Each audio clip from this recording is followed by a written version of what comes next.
Prologue: The Shadow of the Rhine. The Rhine River, broad and unyielding, had long been the border between two worlds. To the west lay the Roman Empire, with its legions, laws, and cities built of stone.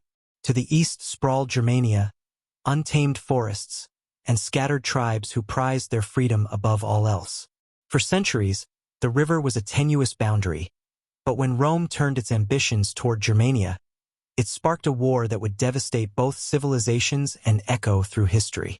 This is the story of that war. Not just of battles and generals, but of the people caught in its wake, on both sides of the Rhine. Chapter 1: The Call to War. Roman perspective. Marcus Tullius Verus was a centurion in the 17th Legion, stationed along the Rhine near the newly built town of Vetera. For years, the Rhine frontier had been quiet, a line guarded more for show than need. But with the appointment of Publius Quinctilius Verus as governor of Germania, everything changed.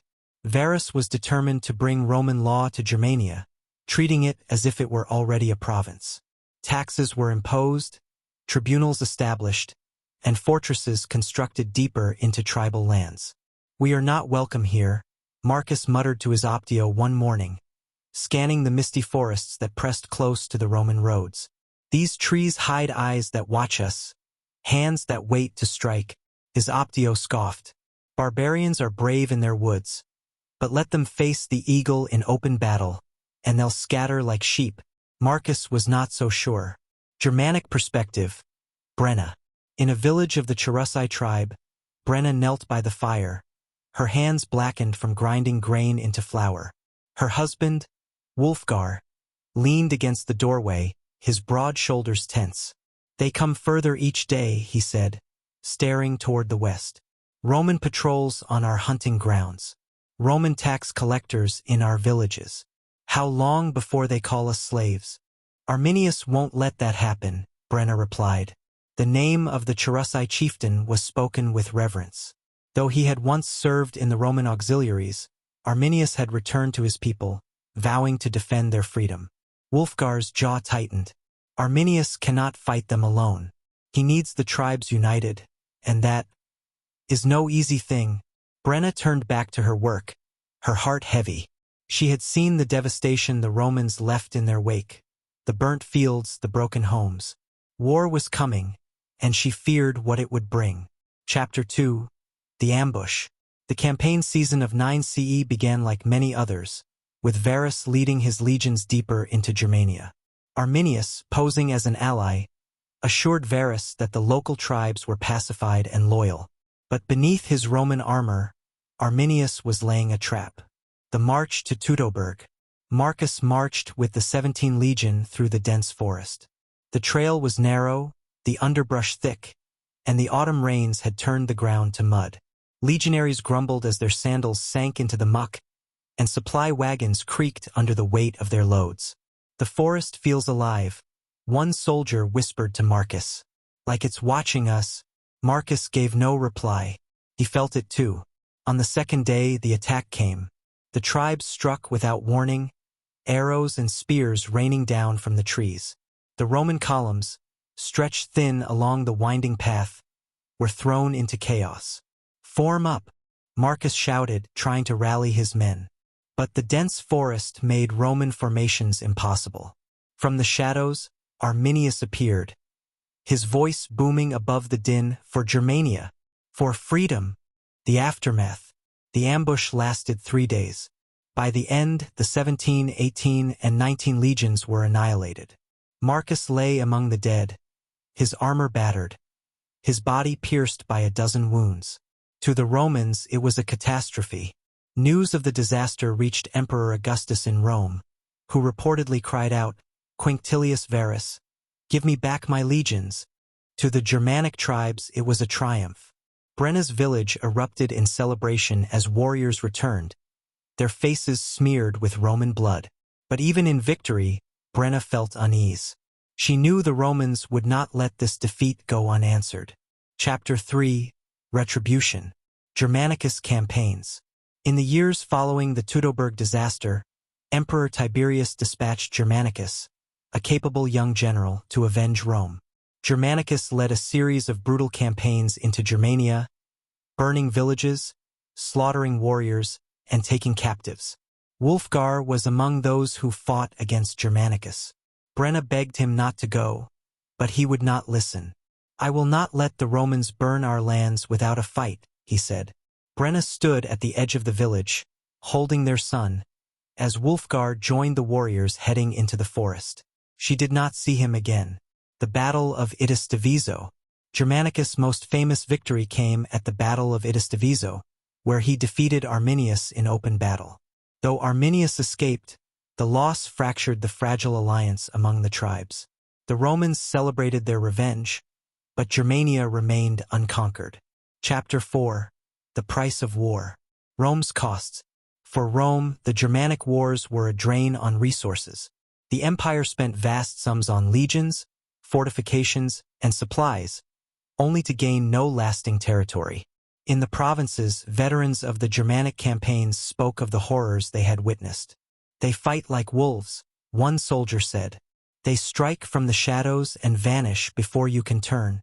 Germania's suffering. In Brenna's village, the toll of war was clear. The men who returned were fewer with each season, their faces lined with pain. The fields were barren, the livestock gone, and the forest seemed emptier than before. One night, as Brenna put her son to bed, she whispered a prayer to the old gods. "Let this end," she said. "Let us have peace." Chapter 5. The Long Shadow. Arminius' fate. Arminius continued to resist Rome, but his efforts to unite the tribes faltered. Jealous rivals accused him of seeking kingship, and in 21 CE, he was betrayed and murdered by his own people. His dream of a free and united Germania died with him. Rome's withdrawal. By the time of Emperor Tiberius, Rome had abandoned its plans to conquer Germania.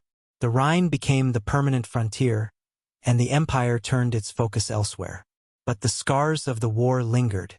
Roman soldiers stationed on the Rhine spoke of the forests with a mix of awe and fear, and Germanic warriors told stories of their victories to their children, ensuring that the memory of resistance would never fade. Epilogue. Two worlds, forever changed. The Roman-Germanic wars left devastation on both sides. Thousands of lives were lost, villages destroyed, and fields left to fallow. Yet from the ashes, new identities emerged. For Rome, the wars marked the limits of its expansion and the need for a more defensive strategy. For Germania, the wars preserved its independence but at a tremendous cost.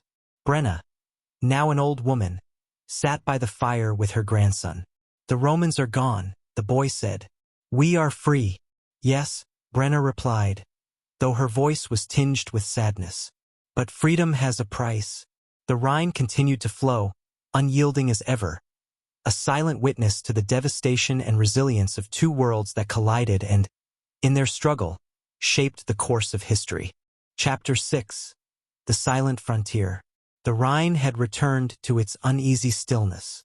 To the west, the Roman garrisons maintained their watch, their stone fortresses towering over the riverbanks. To the east, the Germanic tribes resettled their lands, though the war had left deep scars. This fragile peace was deceptive, a quiet border masking wounds too fresh to heal.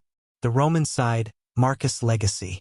Lucius, the younger brother of Marcus, had joined the ranks of the Rhine legions years after his brother's death.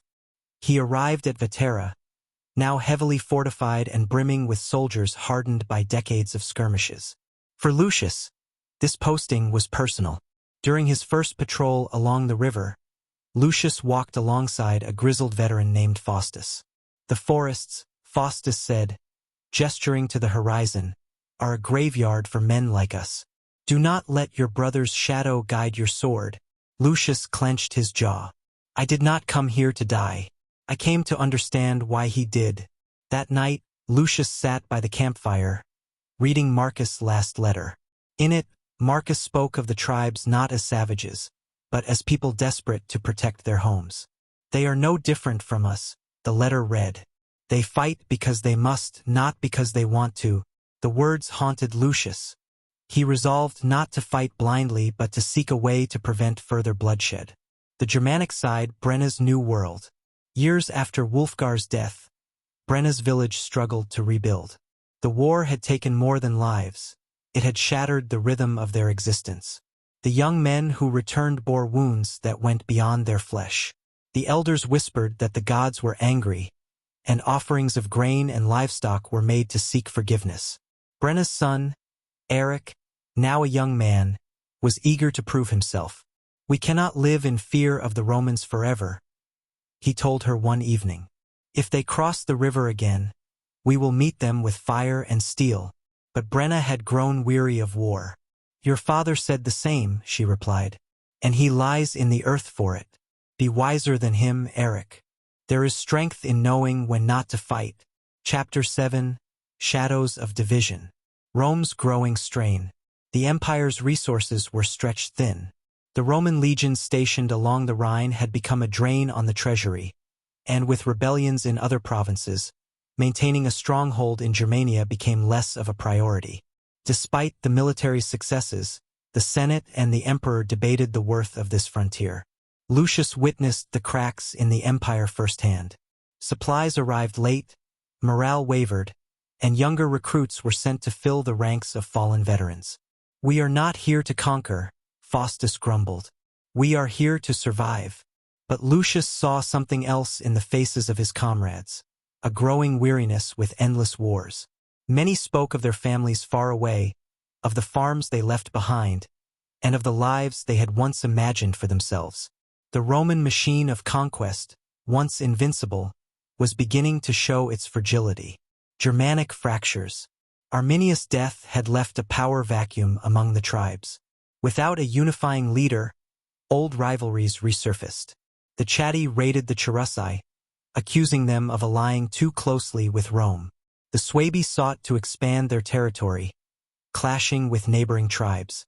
Brenna's village became a refuge for those fleeing the